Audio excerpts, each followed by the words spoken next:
Welcome. In today's video, we're going to be finishing up the front Dana 60 axle for our square body overland build. So let's get into it.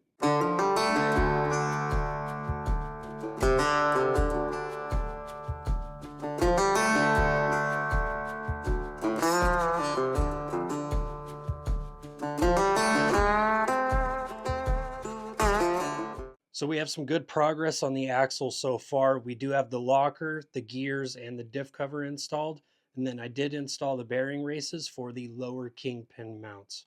But from there, we have the knuckles and we have the high steer arms, spindles, brakes, and the hubs to install. So I got everything laid out on the counter now.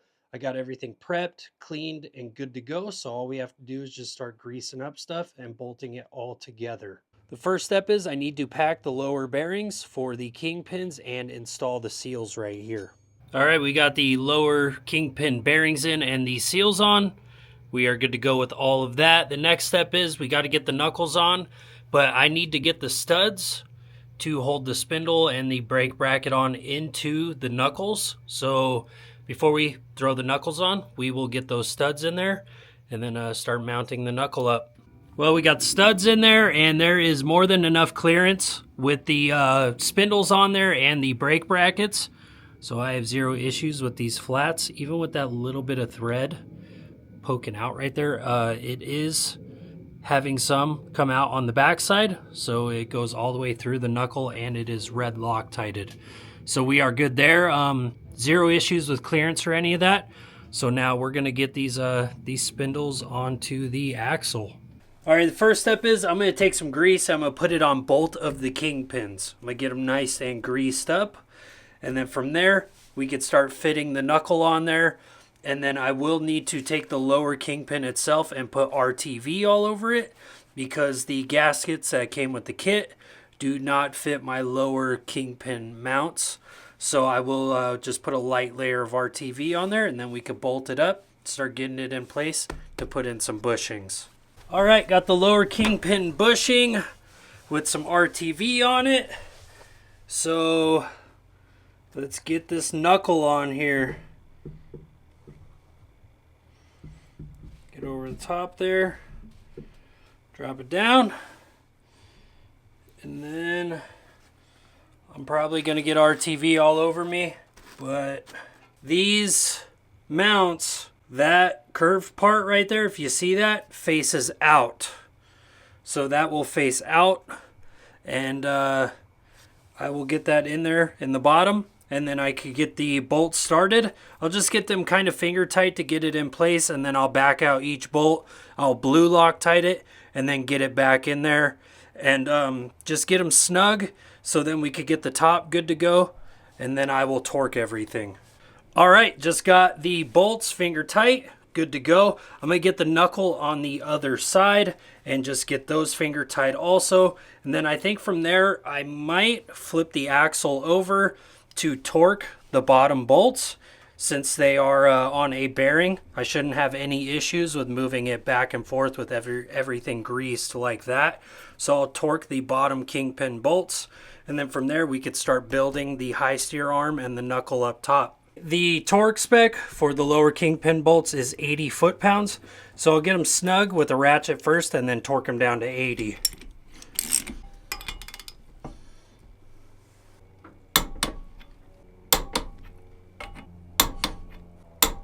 All right, they are torqued down. I will put the Zerk fitting on there to grease them up after we get everything all together. But I'll torque down the other side, then we should be good with the lowers. We got the bottom kingpin mounts fully torqued in and good to go. So now the next step is I'm going to take these bronze bushings over here, get them all greased up, good to go, put the keys in and drop them down into the knuckles. And then from there, we will move on to installing studs for the high steer arms. I got the bushings in there, got the little retainer pin to hold it in place. Just had a little ammo can and a thing of acetone to help hold the knuckles up. On this side, I got these studs in place with some red Loctite.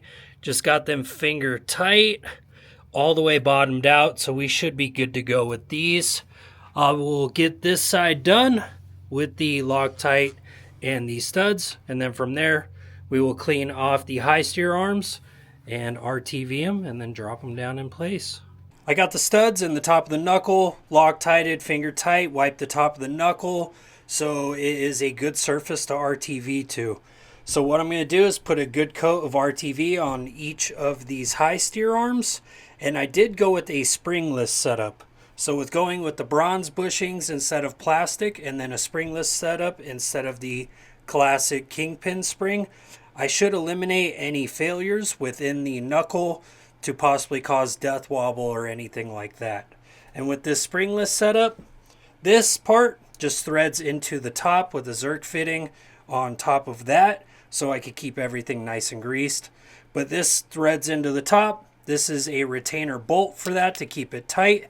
And then this is the washer that goes down in there that pushes tension onto the bronze bushing to help keep everything nice and tight and nice and snug, so it doesn't cause any failures like with the classic setup running large tires with the plastic bushing and the kingpin spring. So this should be pretty fail proof, you know, should be pretty maintenance free, no issues for a long time, I am hoping. So now the next step is we'll put some RTV on there, thread this into the top, and then drop this down on top of the bronze bushing, so then I could set it on the studs and get the nuts started. All right, jumping on down here.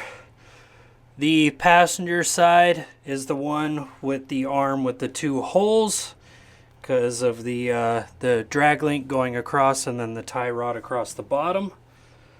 So I'm going to get this started on here and then push up or push down on it to help push that bushing in place.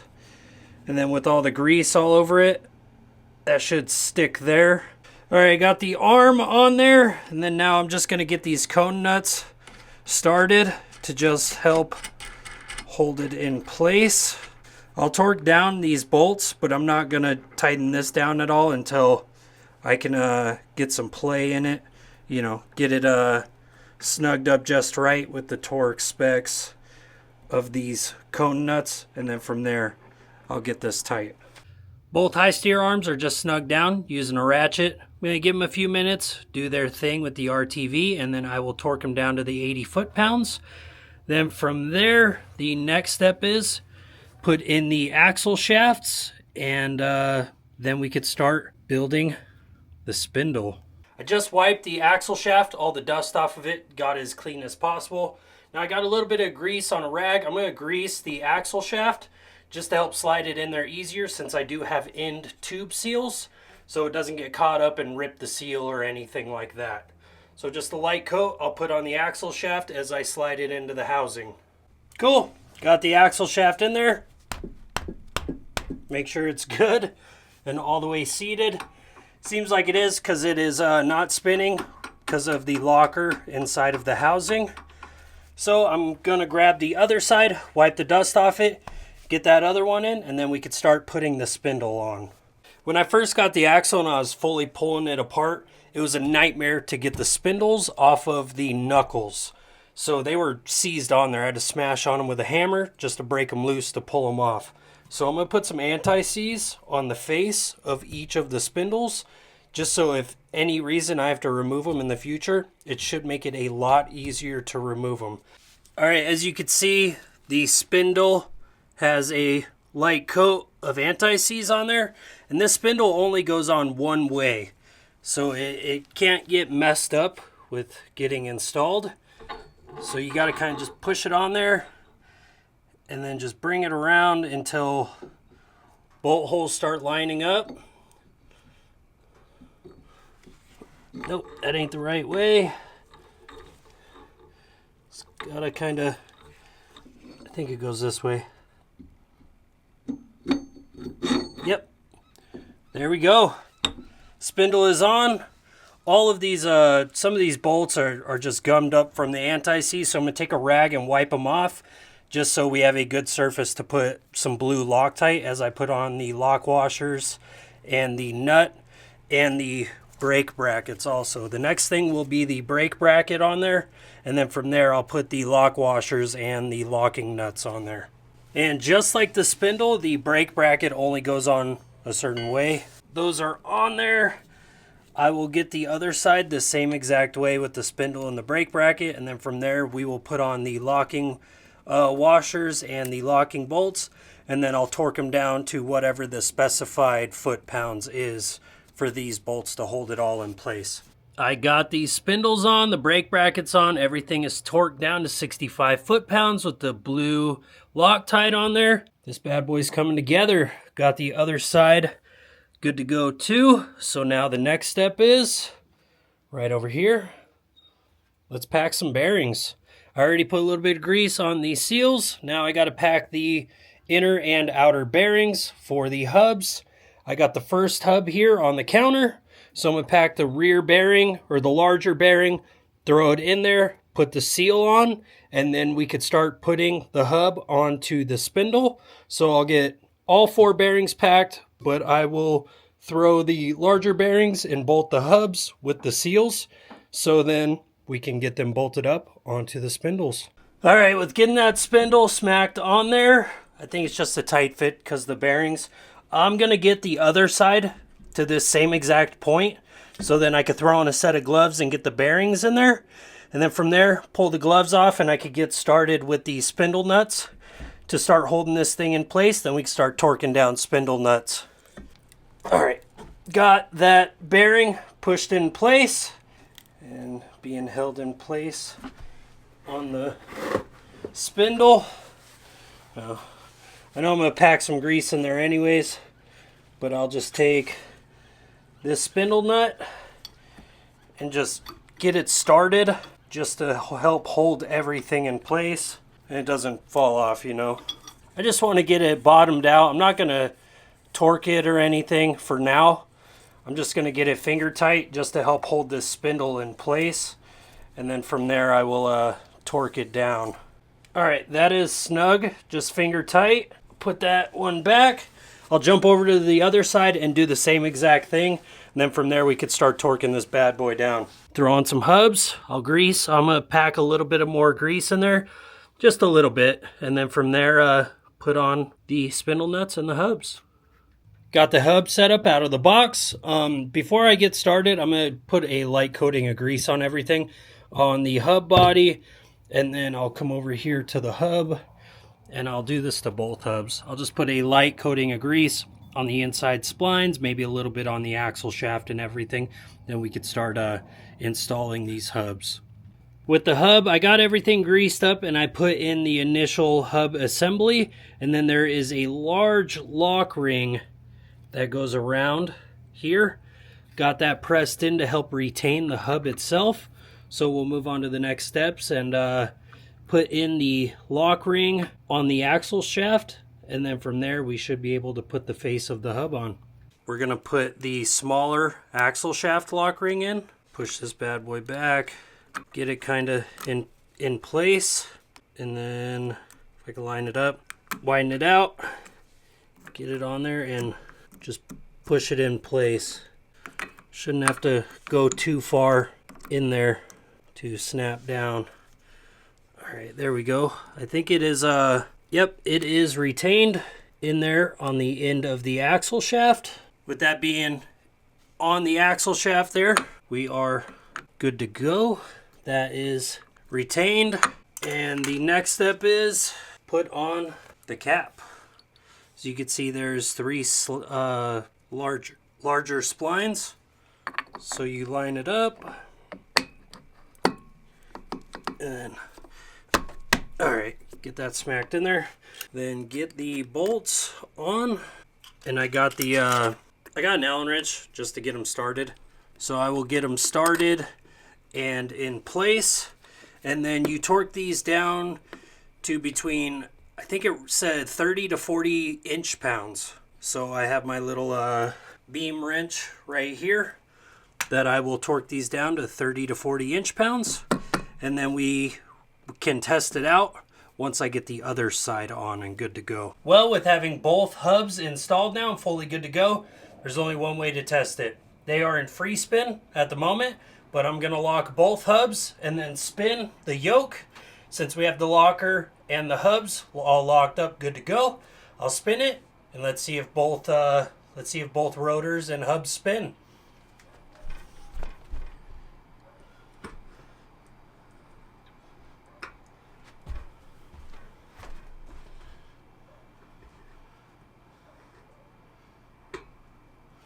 Okay, both of them are locked up. Let's try it out. I'll go on this side so you guys can see the hub over there spin.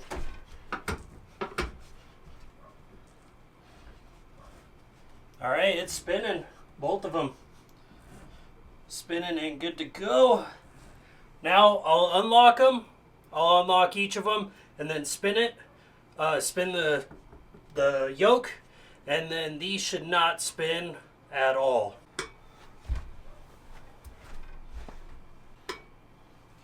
Okay, both are in free now. Okay, hubs disengaged, and we have no spinning. So they are hooked up correct. And we are good to go. The only thing I have left is I need to install the calipers for the brakes. And then I need to just grease everything. The bottom zerk, the top zerk. Snug these down and put the lock bolt up top. So then we have the perfect amount of tension on the kingpin. But other than that, we're on the home stretch. So I'll get the calipers on there and then we'll get this thing finished up. I do see I have an exposed part on the back of this knuckle.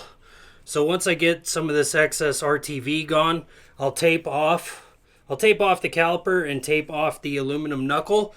And I'm just going to paint this top part the same Kona brown, just so there's no exposed iron or anything that will rust.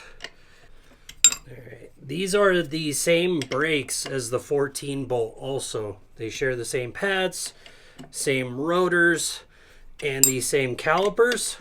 So buying parts will be a lot easier since they share all the parts. So when it's time to replace pads, or if I need to replace a caliper or a few calipers, then it's just the same parts all the way around. So I should not have any issues. But all right, that one's snug. Move that box. All right, this one is tight and good to go. So I will get that other one tightened on there and in place. Then from there, we'll just get these snugged up, get these lock nuts or securing nuts in place, whatever they are. And then we'll shoot some grease in there and call this a video. As you can see, the GM Dana 60 is done. Pretty straightforward. I actually had a lot of fun building this. Learned a lot during this axle build. And hopefully I could build some others in the future. But I'm extremely happy with it. If you've gotten this far, thank you so much for watching. I really appreciate it. Please comment down below. If you are not, subscribe to the channel. And I will catch you guys in the next video. Bye, you guys.